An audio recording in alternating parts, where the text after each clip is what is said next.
Welcome in, everyone. We have a fascinating topic about the Trump White House ultimately facing a major decision and a split of arguments within the White House when it comes to directly taking out cartel leaders. Decision time appears to be right around the corner, and the White House, according to a new bombshell report, is very not in agreement right now about what they're going to do, and we're going to go over this report and the options that are being laid out by both sides about whether or not Trump will order a direct strike against a cartel leader, which I've predicted will happen at some point this year. Before we get into all of that and much more, as always, please make sure to like and subscribe, comment with your thoughts below, hit the bell so that you know when we have a new video coming out. It helps boost everyone, and I couldn't do this without you guys, so I thank you very much.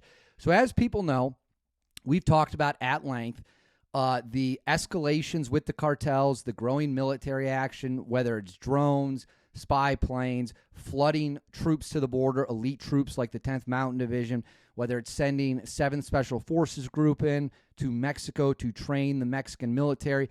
There have been a lot of different things that have happened, and it seemed like it was inevitable that something was going to happen, that Trump was going to make the call to go and directly hit these guys.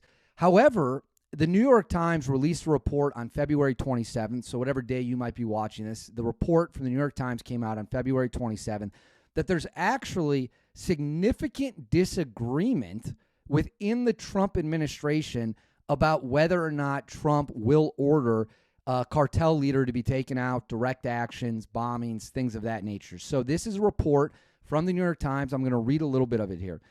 Inside the White House, the Trump officials are embroiled in a debate over whether to carry out military strikes against Mexican drug cartels or instead collaborate with Mexican authorities to jointly dismantle criminal organizations. So right off the bat, we have two options. Go in alone, hit these guys, or work with the Mexican government. And I'm going to throw something up on the screen right now so that you can see a important chunk of this debate, this argument, this report coming out of the White House.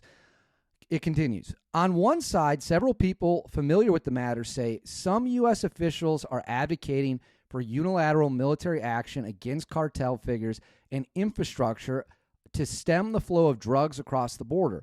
On the other side, those people say some officials are arguing for increased partnership with the Mexican government to ensure, among other things, continued cooperation on the issue of migration. So right there, one side says, let's just hit them. The other side says, no, we can't hit them just yet because we need the Mexican government to help us with, people coming across the border. We'll get into that a little bit more when we analyze this report.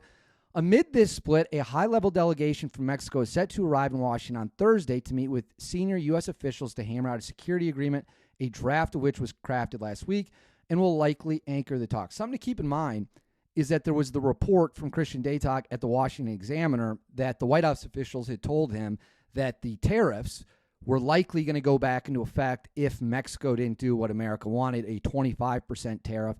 It now seems like with this meeting, it could be an opportunity for Mexico to come in and reach some kind of agreement for those tariffs to not take place. In discussion so far, American officials have delivered vague ultimatums and unclear policy demands that Mexico dismantle the cartels or face the full force of Washington's power. According to three people familiar with the preliminary negotiations who are not authorized to speak publicly, leading to confusion among some Mexican officials. So, what are the two sides to this argument? What camp is pushing for the direct strikes, leaving out the Mexicans because you can't trust them? And then what side is pushing for working with the Mexicans is the better option? So the New York Times goes into that. One camp is being led by Sebastian Gorka, President Trump's senior director for counterterrorism within the White House National Security Council, according to three current and former U.S. officials who are not authorized to speak publicly. Mr. Gorka, a combative defender of Mr. Trump, has been working with a former JSOC, so a former officer from JSOC, the Joint Special Operations Command, which oversees highly secretive U.S. military special operations in an effort to push toward using American military power to take down Mexican drug lords and their operations on the ground, the current and former officials have said. So for those of you who don't know, JSOC is what oversees Delta Force, SEAL Team 6, the 24th STS, which is the the Air Force's Tier 1 element. You got PJs, CCTs over there. You have Task Force Orange, which is the Army's Black Ops Intel unit. And then you have Ranger Recon, I believe RRC, which is also was moved to JSOC's umbrella of authority during the GWAD. So you have Gorka in one camp. He's arguing, he's pushing Trump to hit these directly. In the other camp, you have Stephen Miller, and it says here, a more cautious stance has been staked out by the White House's Homeland Security Council, which is led by Stephen Miller. Mr. Miller has staffed his group with federal law enforcement officials who have deep experience in investigating, prosecuting, and running capture operations in Mexico against cartel leaders with local counterparts. According to two people familiar with the talks, Mr. Miller's more measured approach is over concern that to go too hard against the cartels would shut down broader cooperation with Mexican forces on the signature policy priorities, stopping migrants from reaching the U.S. border. For those of you who don't know, Stephen Miller has been around Trump for a long time. The border and stopping immigration is one of his major priorities. So with that being laid out from this report, this split, when Trump's going to have to make a decision with the Mexicans in town, are we striking or are we working in collaboration? Those are his options. Let's break it down now. So let's go over the pros and cons of each option that the White House reportedly is weighing, according to the New York Times, which the report is very well sourced. You might like the New York Times. You might hate the New York Times. Say whatever you want about them. The report in this case is very well sourced. Let's start with the option of not striking directly and working with the Mexicans.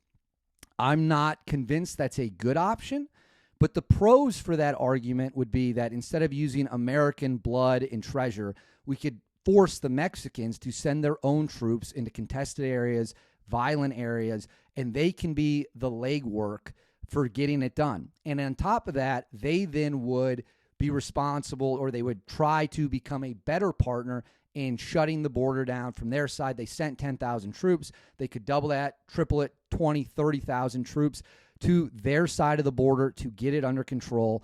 And that would stem the flow of illegals, which has already happened. We've seen a huge drop in illegal border crossings. And it would essentially put their men at risk over against our men at risk. That is the two big pros of working with the Mexican. The cons are pretty straightforward. The Mexican military is not really capable of doing what you would need to do in a direct action situation where you would need a U.S. Tier 1 element to come in. That is just a fact. They're poorly trained. They're poorly equipped. They come not even close to the United States military. And the other thing is, in order to cooperate with the Mexicans, you have to trust that they're actually going to follow through on any commitment, and you have to trust that they're not corrupt. And I'm not sure anyone is believing that the Mexican government is pure and lily white. I think, in fact, that all the evidence points to the exact opposite. So your pros are the Mexicans use their people. They maybe increase border security if we work with them directly.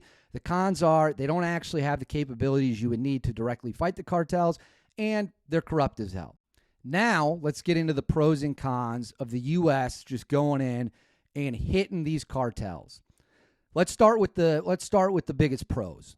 We have the means, we have the military might, we have the Tier 1 assets. Like it said, a JSOC officer or former JSOC officer is heavily involved with planning what would be the direct strikes against the cartels. We have the operators. We have Delta Force, SEAL Team 6, the Green Berets, Army Rangers, the Airborne. We have armored. We've got the best helicopters in the world. We've got the best spy equipment in the world. We've got the best planes in the world. We've got the best of everything in the world.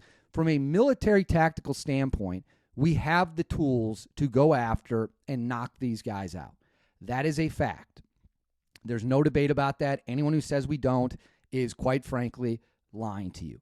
The other big pro for us doing it ourselves is we're going to guarantee the job actually gets done. As I just mentioned, the Mexicans don't really have the ability to do this. They just don't. We do. We have the best operators in the world. So if we want the job done, we have to do it. That would be the argument they would make. You know, if you want something done right, do it yourself. That is the argument that the side that is pushing Trump to make the decision to strike directly is 100% making behind closed doors. Our guys, if they hit the ground, or if we decide to hit them with a drone strike, whatever it might be, there is a success rate, without question. They're going to get the job done. Now, let's go to the cons. The cons are that Mexico might cut off all attempts to work together. They could allow the border to, be flooded again with people. They could try to stick it to us. They could cease, any cooperation. Do I think they'll do that? No, because they need us way more than we need them. That's just the fact of the matter. That's just the truth.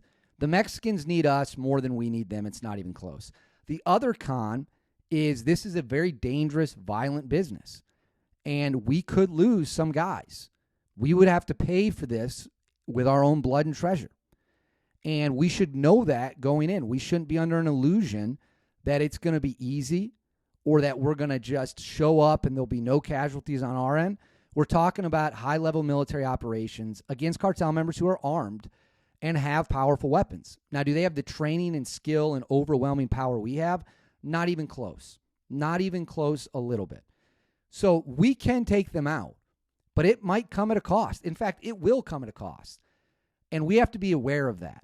We can't hide from it, right? We have to know what the sacrifice will be. And that is very serious. Losing troops, especially at a tier 1 level with the amount of money and training that's put into them, those guys are not easily replaced at all. It takes a lot of time. And as long as we accept that and we know it going in, then that's a conversation we could have. So the pros are we're going to get it done, and we have the tools to get it done if we go in alone. The cons are the Mexicans are going to freak out, and you have to worry about what they're going to do in backlash. And then we have to accept the fact some guys might not make it home. And then we have to weigh, is that worth it? I would say that how many Americans have been poisoned over the years and how many families have been destroyed, that it is worth it. But I want to hear what you think. Let me know in the comments which decision Trump should make. Go in alone and do it, or work with the Mexicans and hope they can hold up their end of the bargain. Let me know in the comments. Make sure to like and subscribe. I'll catch y'all next time.